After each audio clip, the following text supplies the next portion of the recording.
Border line personality disorder में person के interpersonal relationships और उसकी sense of self badly effect होती है। DSM-5 में बॉर्डर लाइन पर्सनैलिटी डिसऑर्डर के सिम्टम्स को 2 पार्ट्स में डिवाइड किया गया है। The first part is significant impairment in personality functioning. Border line personality disorder में पर्सन को आइडेंटिटी प्रॉब्लम्स होती हैं। They have distorted sense of self. इनमें एक क्रॉनिक फीलिंग्स ऑफ एम्प्टीनेस पाई जाती है। ये दूसरे लोगों के होते हुए भी खुद को तन्हा महसूस करते हैं, लगता है कि ये अकेले हैं, इनका कोई भी नहीं है। समटाइम्स ये स्ट्रेस के अंदर डिसोसिएटिव स्टेट्स में चले जाते हैं। क्योंकि इनको पर्सनल डाउट्स होते हैं, इसलिए इनके गोल्स, इनके प्लान्स और इनकी वैल्यूज़ चेंज होती रहती हैं। फॉर एग्ज़ाम्पल, मैं अगर एक बॉर्डर लाइन पर्सनैलिटी डिसऑर्डर के स्टूडेंट की बात करती हूँ, तो आज उसने सॉफ्टवेयर इंजीनियरिंग में एडमिशन लिया है, बट 1 वीक के बाद उसका इंटरेस्ट ख़त्म हो जाता है, तो वो किसी और फील्ड में मूव कर जाता है। इसी तरह ये अपनी जॉब्स बहुत चेंज करते हैं। ये एक चीज़ से बहुत जल्दी फेडअप हो जाते हैं, इनका इंटरेस्ट उस चीज़ में ख़त्म हो जाता है। इसी तरह इनके इंटरपर्सनल रिलेशनशिप्स अनस्टेबल होते हैं। फॉर एग्ज़ाम्पल, ये आज अगर एक पर्सन से एक्सट्रीम लव करते हैं, उसकी बहुत केयर करते हैं, तो कुछ ईयर बाद उसी पर्सन से शदीद नफ़रत करेंगे। इसकी रीज़न एक्सट्रीम आइडियलाइजेशन है।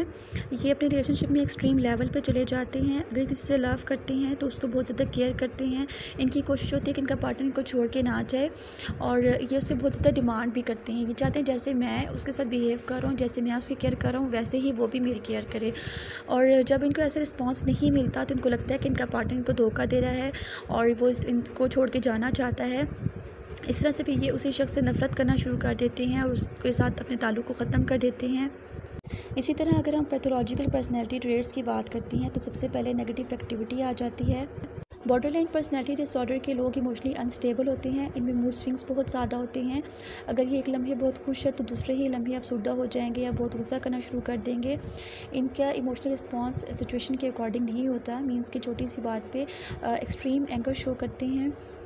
इसके अलावा इनमें एंजाइटी भी पाई जाती है, क्योंकि इनके इंटरपर्सनल रिलेशनशिप्स बहुत अच्छे नहीं होते हैं, लिहाजा उनको लेकर ये स्ट्रेस में रहते हैं और बहुत एंशियस फील करते हैं। इनको फियर ऑफ रिजेक्शन होता है। इनको लगता है एक दूसरे इनको छोड़कर चले जाएंगे और ये तन्हा रह जाएंगे। इसके अलावा इनमें फीलिंग्स ऑफ होपलेसनेस पाई जाती है। दे आल्सो है feeling of inferior self worth, जिसकी वजह से ये सुसाइडल अटैम्प्ट्स भी करते हैं। बॉर्डर लाइन पर्सनैलिटी डिसऑर्डर के पेशेंट्स में सुसाइडल आइडिएशन ज़्यादा कॉमन है as compare to suicidal behaviour. Impulsivity is also a common symptom of border line personality disorder. इनकी इम्पल्सिविटी सेल्फ डैमेजिंग होती है, जैसे कि सब्सटेंस अब्यूज़ करना, रेकलेस ड्राइविंग करना, गैम्बलिंग करना, बिंज ईटिंग करना और बहुत ज़्यादा मनी स्पेंड करना। ये इस चीज़ को कंसिडर नहीं करते कि इनके एक्शंस का आउटकम क्या होगा।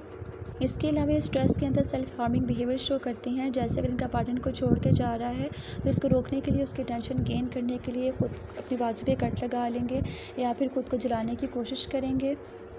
They also involve in risky and self damaging activities, जैसा कि मैंने पहले जिक्र किया कि ये सब्सटेंस अब्यूज़ करते हैं, रेकलेस ड्राइविंग करते हैं, गैम्बलिंग करते हैं। इनको इस चीज़ की परवाह नहीं होती कि इसके कॉन्सिक्वेंसेस क्या होंगे। इसके अलावा बॉर्डर लाइन पर्सनैलिटी डिसऑर्डर के पेशेंट्स बहुत हॉस्टाइल होते हैं। ये इनअप्रोप्रिएट एंगर शो करते हैं। ये हर वक्त गुस्से में रहते हैं और ज़रा सी बात पे फिजिकल फाइट्स करना शुरू कर देते हैं।